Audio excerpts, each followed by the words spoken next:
नमस्कार।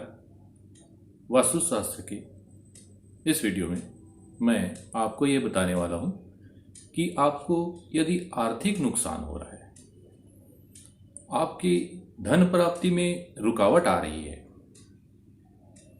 आप कितना भी मेहनत करते हैं, कितना भी प्रयास करते हैं, उसके बावजूद भी आपको धन नहीं मिल पा रहा है, आपकी बनी बनाई काम बिगड़ जा रही है, तो आप क्या करें और इसके क्या कारण हैं? आप देखेंगे कि आपके वास्तुशास्त्र सभी चीजों को, अगर हम कहीं किसी घर में जाते हैं, यदि मैं किसी घर में जाऊं और देखूं, तो मैं बता सकता हूं कि आपकी आर्थिक स्थिति ठीक ना होने या बिगड़ने का क्या कारण है। उसका कारण घर के अंदर ही वास्तुशास्त्र के अनुसार आपको देखने को मिलेगा।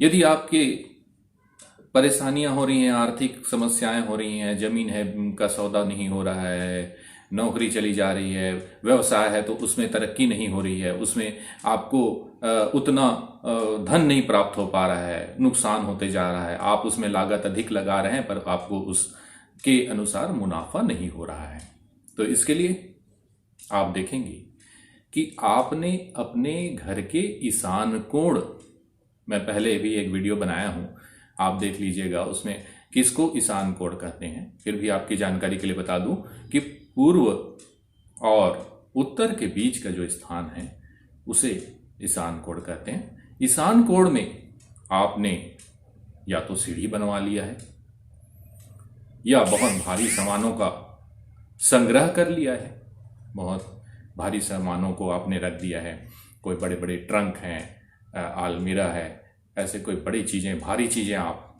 ईशान कोण में रख दिए हैं, या फिर आपने सीढ़ी बनवा लिया है, या आपने किचन बना लिया है, या टॉयलेट बना लिया है, या जूता चप्पल रख रहे हैं वहां, या ये सब ना हो तो आप बहुत ही ज्यादा गंदा कूड़ा करकट कचरा झाड़ू, ये सब चीजों को आप ईशान कोण में रख रहे हैं। आप देखिए एक बार अपने घरों को, तो आपको निश्चित रूप से ये चीजें, कोई ना कोई चीज आपको देखने को मिलेगी। अब है इसको दूर करने के उपाय। इसको दूर करने के क्या उपाय हैं? वास्तुशास्त्र में का अध्ययन अगर हम कर रहे हैं तो वास्तुशास्त्र में हर चीजों के लिए उपाय सुझाव दिए गए हैं। वास्तुशास्त्र में सबसे महत्वपूर्ण तो ये बात होती है, यदि आप मकान बना रहे हैं, नया मकान बनाने वाले हैं, तो निश्चित रूप से इन बातों का बिल्कुल ध्यान रखें। ईशान कोण में सीढ़ी ना हो, टॉयलेट ना हो, कोई भारी कंस्ट्रक्शन, अतिरिक्त रूम, एडिशनल रूम आप छत के ऊपर ईशान कोण में ना बनवाएं। कोई स्लेब, छज्जा, अनावश्यक हैवी कंस्ट्रक्शन, आप भारी जो भी निर्माण है वो ईशान कोण में ना बनवाएं। ईशान कोण को खुला और स्वच्छ रखें। अब बात आती है कि बिना तोड़फोड़ वास्तु।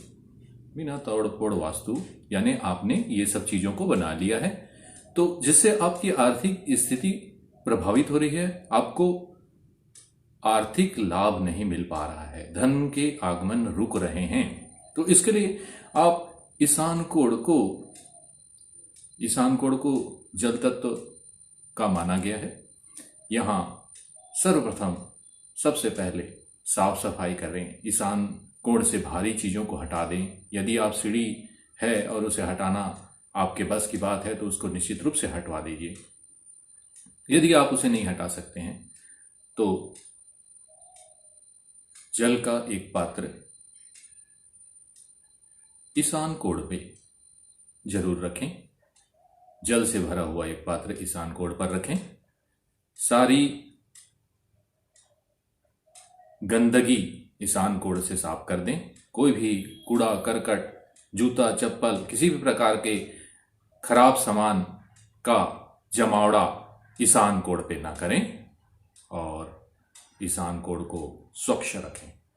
हो सके अगर आपने पहले से रखा हो तो अच्छी बात है, और मैं समझता हूं आर्थिक स्थिति आपकी प्रभावित हो रही है तो आपने रखा नहीं होगा।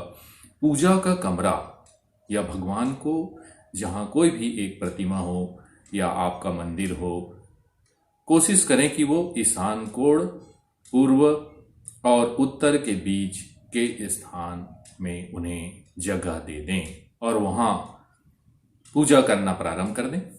तो आप देखेंगे इन उपायों से, इन छोटे छोटे उपायों से आपकी जो रुके हुए धन हैं, धन का आगमन जो रुक गया है, वो आपको मिलने लगेंगे, उसकी प्राप्ति होने लगेगी आपको। और इस जानकारी के लिए आप और कुछ जानना चाहते हो, इसके अलावा, इस जानकारी के अलावा आप कुछ और जानना चाहते हो, तो कमेंट्स बॉक्स पे लिख दें, जिससे मैं आपको और अच्छे सुझाव दे सकूंगा। और इस वीडियो को लाइक करें, शेयर करें और सब्सक्राइब कर लें, ताकि और भी आगामी वीडियो बिना तोड़ फोड़ के वास्तु निवारण आपको मिल सके। धन्यवाद, नमस्कार।